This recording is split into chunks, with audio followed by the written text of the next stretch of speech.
Hey everyone, happy Sunday.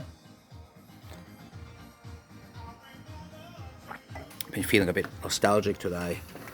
I'm gonna ring my mum in a little while and sort of make me think a little bit of my journey and my life. And I also I watched a story about a lady who was raised as a Jehovah's Witness, which is what happened to me. So I thought I'd share a little bit of what that was like. So this is in the late 60s. God, show my age.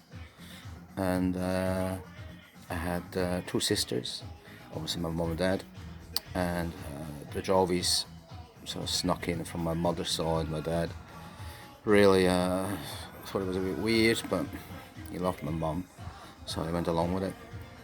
So yeah, from an early age, we trundled off to 2 sessions a week. One was more like readings, Bible study sort of stuff, and then the main one was on Sunday evening, which is like a worship sort of thing. And in between, you did door knocking as well, but that happened later on. It was sort of in my early teens. So yeah, the whole thing started off as that you were told that you're one of the chosen ones. You have the truth, and everyone else is damned, pretty much. And this constant harping on about, if you fuck up, if you do the wrong, if you sin, then you will eternally fry in hell. And that scared the shit out of me as a kid, because I thought, like, well, there's no way I'm gonna sort of stack up to a level where I'm gonna be good enough to do that. So that sort of messed with me a little bit. You can see the effects 40 years later. But I've made peace with it, obviously, now. And I left when I was 15. So yeah, there's this constant reinforcing of, like, you can't, you mustn't. Another slogan was, you are of the world, but not part in the world. So you sort of skirt on the outside and present this image of wholehearted goodness, kindness, but it's very oppressive. So there was no birthdays, no Christmas, no Easter, none of that. It was all pagan rituals. And as a kid, at first, obviously, if you don't know any different, it seems normal. But when you go to school and Christmas holidays and approaching Christmas in particular, obviously there's a lot of excitement going on. Well, I had a letter from my mom to say that I had to be excused. I couldn't partake in these because of my eternal soul was at risk if my mom would let me do this. So I was always excused from those activities and to like. But of course, the older you get, the more you cotton on. Like, wow, all these guys, all the kids around me get gifts, and look forward to Christmas. Whereas for me, not so much. It's a very somber sort of way to grow up as a kid. I think it's terrible. Everything is like, you gotta be miserable here so you can prep yourself and do the best you can so you can have a good life in the afterlife, whatever you want to call it. And it didn't take me very long to think, like, well, this is shit already. Like, really? Like, so why can't we just get it over and done with here? This is shit.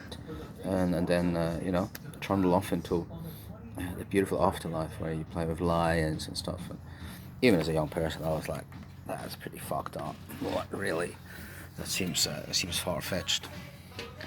But it sort of it taints you a little bit in regard to, these social connections that you had when you were young. They're all joys. You couldn't eat anything that had blood in it. Meat, obviously. I haven't seen cookies with blood in it. But meat-wise, and if you did, you fucked. Again, damnation. And this is the constant thread throughout all this part of my life. And that fear-mongering and the sort of second-guessing yourself, like, I can't, I mustn't, I shouldn't. It's just absolutely terrible. So by the time I was 14, 15, when I started my first degree as a merchant, I suppose would be the word, I was still fairly naive, really, not surprisingly. I hadn't really, had any meaningful contact with girls or anything like that. Sort of stretched my mind a bit. I had some friends, but they were equally oppressed by other things. They were jovies, but my life was fairly strict, really, when I look back onto it now. The way that we sort of grew up, and my old man, he's a tough man, not a mean man, but he was tough, So, anyway, so I meet this guy one of the first days when I go to college/uni, whatever it may be. And he said, like, you should try and smoke some drugs, because it sounds like your life, you're struggling, you're very intense, And I'm like, well, drugs, no, that's Armageddon straight away, off to hell. But by then I was like, well, there's already like hell, screw it, So we smoked this joint, and he was a teddy. Teddies were the guys with like slick hair, a bit like me, but more like hillbilly Elvis sort of thing. So we call them teddies. And he was a great guy, actually. I'm not sure what happened to him. I don't think he finished his schooling, but he sort of opened that door for me to, not quite drugs, sex, and rock and roll. That came later, but to sort of open my mind a little bit, I guess, by being, appreciating the benefits of Mary Jane, so to speak. And that really was the way that I managed to go like this. I'm not doing this anymore. This is crazy. Like, really? We have to truth everyone else has nothing, and you're gonna die, and we're the ones gonna be dancing on the graves.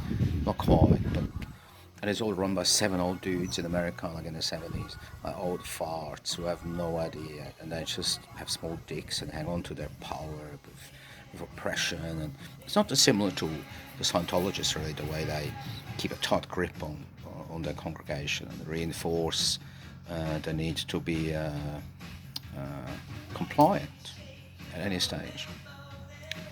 So I'm not sure whether that's what started my non-compliant issue that seemed to follow me for the rest of my life, in regard to, like, if I know I think it's bullshit, or I don't think so, then I'll say so, and I won't do it, which hasn't always been a huge success, but generally it's actually done me good.